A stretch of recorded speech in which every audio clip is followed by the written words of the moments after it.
Hello, third year students. As you all know, we are reading Coleridge's poem Christabel. In the last two classes, we have seen that Christabel, the female protagonist of the poem, goes out in the forest at midnight and there she meets a strange lady named Geraldine who has apparently been kidnapped and then abandoned in the forest. So Christabel offers to give her shelter and security, and together they enter into the castle. Now let us proceed further with the poem. So free from danger, free from fear, they crossed the court, right glad they were.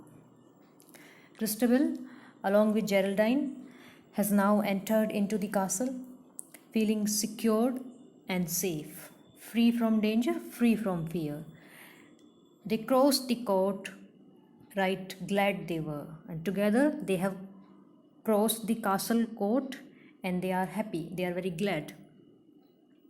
And Christabel devoutly cried to the lady by her side, Praise we the Virgin all divine, who hath rescued thee from thy distress. And Christabel, feeling relieved and happy, gives thanks to the Mother Mary.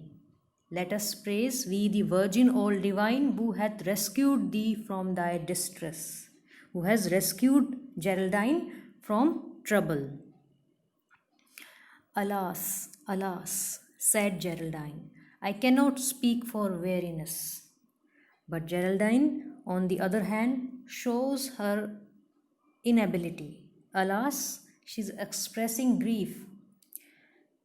She shows her inability to pray and express gratitude towards the Mother Mary, towards the God, and claims, I cannot speak for weariness, that she is too tired to even speak. So free from danger, free from fear, they crossed the court, right glad they were. She shows her inability to even to speak, even to pray to the God. Now this is another hint by the narrator about her suspicious identity. This is an indication that she may be a witch or vampire, and that's why she cannot praise any god. And therefore she makes this excuse of weariness, of being tired. Outside her kennel, the mastiff old lay fast asleep in moonshine cold. There is that old toothless bitch of Sir Leoline who is sleeping outside her kennel in the cold moonlit night. In the moonshine cold means in the cold moonlit night. The mastiff old did not awake, yet she an angry moan did make. And while the two, Christabel and Geraldine, were passing by her kennel, the bitch made a angry moan, a moaning sound. Angry moan, she growled. And what can ail the mastiff bitch? Never till now she uttered yell beneath the eye of Christabel. Christabel has never witnessed this bitch being aggressive. What is troubling her? What can ail the mastiff bitch? What is troubling her? She has never behaved this way until now. Perhaps it is the owlet's screech for what can ail the mastiff bitch. The speaker implies that Christabel thinks that it might be the hooting of the owl that is bothering the dog. Perhaps it is the owlet's screech. It might be the hooting of the owl that is bothering the dog, or what can ail the mastiff bitch, or what else can trouble her. But Christabel cannot see that the trouble is right beside her, and the trouble is Geraldine. They passed the hall that echoes still, pass as lightly as you will. The brands were flat, the brands were dying, amid their own white ashes lying. They passed the hall. Christabel and Geraldine are passing through the hall that echoes still, and the scene is very calm. It echoes. Pass as lightly as you will. Stealthily, the two are walking. The brands were flat, the brands were dying. Brands means the the burning logs at the fireplace, and they were flat and they were dying. Means logs were almost ceased to burn. There was no fire into them. But when the lady passed, there came a tongue of light, a fit of flame. But when the lady Geraldine, when Geraldine passed by the fireplace, suddenly a tongue of light, a fit of flame. Suddenly a flame of light, a flame of fire shoots up from the dying ashes, from the white ashes. Another strange activity. And Christabel saw the lady's eye, and nothing else saw she thereby. And in the light of that flame, Christabel happens to see Geraldine's eyes, and nothing else saw she thereby, and nothing else she could see besides her eyes, save the boss of her shield of Sir Leoline tall, which hung in a murky old niche in the wall. Save the boss. Besides Geraldine's eyes, Christabel catches a glance of her father's shield. Shield, an object used for protection in the battle, and it was a decorative piece of shield which hung in a murky old niche in the wall, which was hung on a murky means dark, on a dark wall. It was hanging. "Oh, softly tread," said Christabel, "my father seldom sleepeth well." Christabel asks Geraldine to walk softly, as her father seldom sleepeth well, means her father is not a good sleeper. He hardly sleeps well.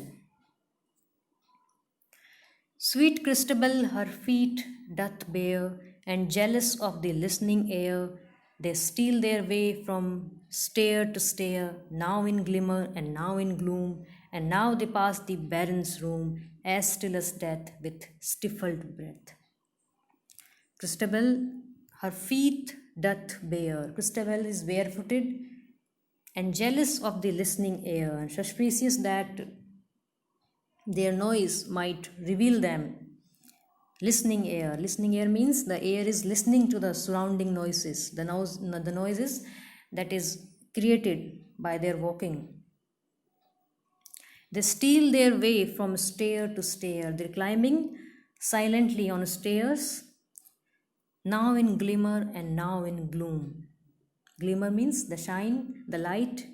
So some are lighted and some are dark. And now they pass the baron's room.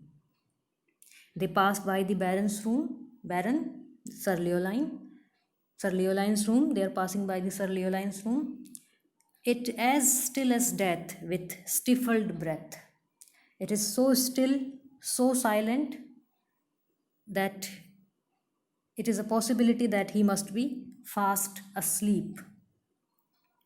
And now have reached her chamber door.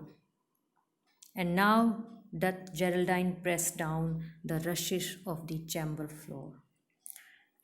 And now, finally, they arrived at chamber door of Christabel.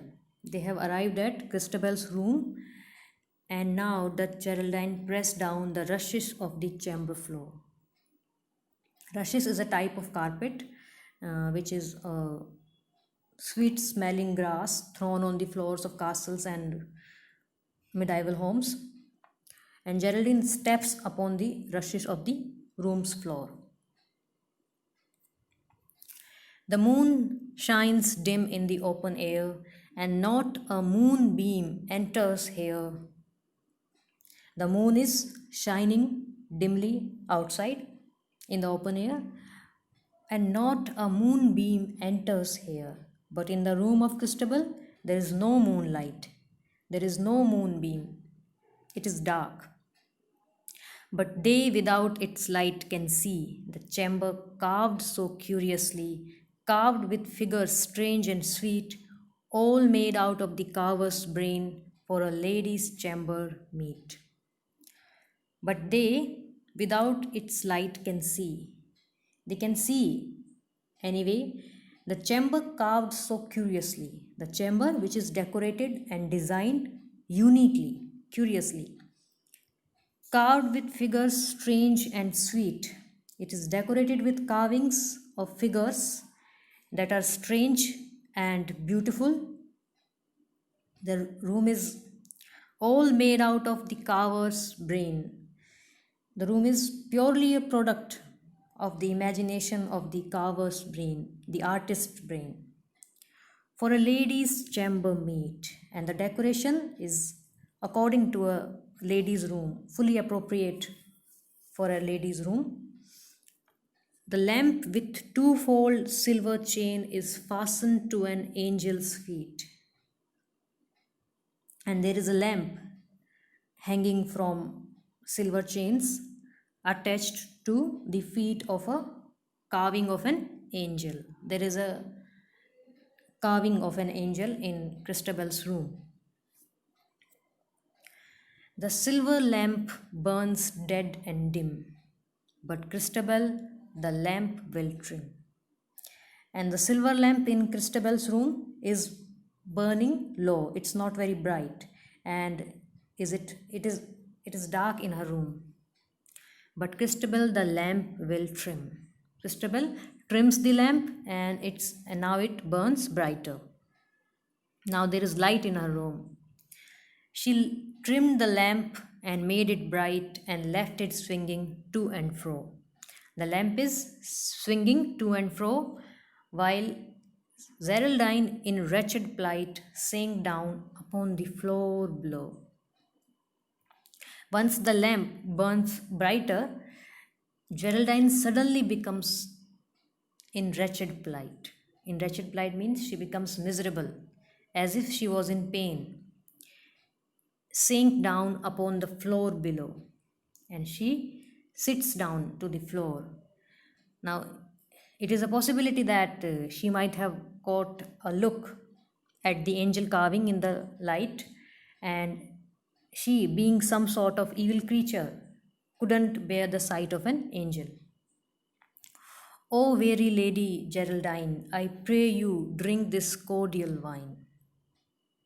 And Christabel assumes that Geraldine is tired, and that's why she calls her, "O weary lady, I pray you drink this cordial wine." She thinks that she is tired and offers her a drink of wine. "It is a wine of virtuous powers. My mother made it of wild flowers." She says it is a wine made of wild flowers that has powers to soothe the mind. Virtuous powers means it has powers to soothe the mind and the body. My mother made it of wild flowers, and it is a wine that is made by her mother by wild flowers, of wild flowers. "And will your mother pity me, who am a maiden most forlorn?" Now Geraldine asks Christabel if Christabel's mother will be kind and caring to a lonely and miserable lady like her. A maiden most forlorn means a lonely and miserable lady like her. Would Christabel's mother be kind to her? Christabel answered, "Woe is me. She died the hour that I was born." Christabel replies that her mother died giving birth to her. "I have heard the grey-haired friar tell how on her deathbed she did say that she would hear the castle bell strike 12 upon my wedding day." I have heard the grey-haired friar tell. The friar, the monk who came to perform her mother's last rites, was also the one who heard her mother's last words, her last wish. And what were those?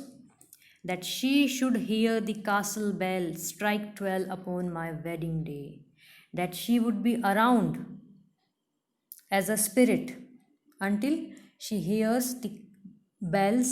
She hears the bells ringing on Christabel's wedding day. Now, there is a custom in Christianity to ring bells at a wedding to ward off evil spirits. So, Christabel's mother wished to be with Christabel until the day she gets married. This is a custom in Christianity to ring bells at a wedding. "O mother dear, that thou wert here, I would," said Geraldine, "she were." Christabel is wishing here to be with her mother now. "I would," said Geraldine, "she were." And Geraldine is also wishing the same. But soon, with altered voice, said she, "Of wandering mother, peak and pine." Now, Geraldine is showing her true colors. Soon, with altered voice, her voice changes and says, "Of wandering mother, peak and pine." Peak and pine means to become weak and leave. She is addressing Christabel's mother off, to go away. Peak and pine, become weak and leave from this room. Leave from here. "I have power to bid thee flee." She claims that she has the power to make her run, to make Christabel's mother run. Alas, what ails poor Geraldine? Why stares she with unsettled eye? Now it is the voice of Christabel. She is wondering what ails poor Geraldine. What is troubling poor Geraldine? And still Christabel cannot understand what's going on. She believes that Geraldine is disturbed by her kidnapping, so she is trying to comfort her. Why stares she with unsettled eye? She is wondering what is bothering her and why is she staring with unsettled eyes. Can she, the bodiless dead, spy? Can she see the spirit of the dead? And why, with hollow voice, cries she, "Of woman, of, this hour is mine. Though thou her guardian spirit be, of woman, of, 'tis given to me." Now, this last 3 lines of this stanza is spoken by Geraldine. She's like some casting some spell. "Of woman, of, this hour is mine. Though thou her guardian spirit be, of woman, of, 'tis given to me." Now all these questions are popping up in Christabel's mind. Why is she crying with hollow voice, "Of woman, of"? And to whom she is crying? "Though thou her guardian spirit be, 'tis given to me." Geraldine is claiming to be Christabel's guardian at this hour. This hour is mine. At this time, Christabel belongs to me. And Geraldine here is trying to gain control over Christabel by warding off the angel spirit of Christabel's mother. So she can execute her evil plans that she cannot carry out in the presence of her mother's spirit. So this much for today's class. We shall continue with the poem in the next video lecture. Thank you, students.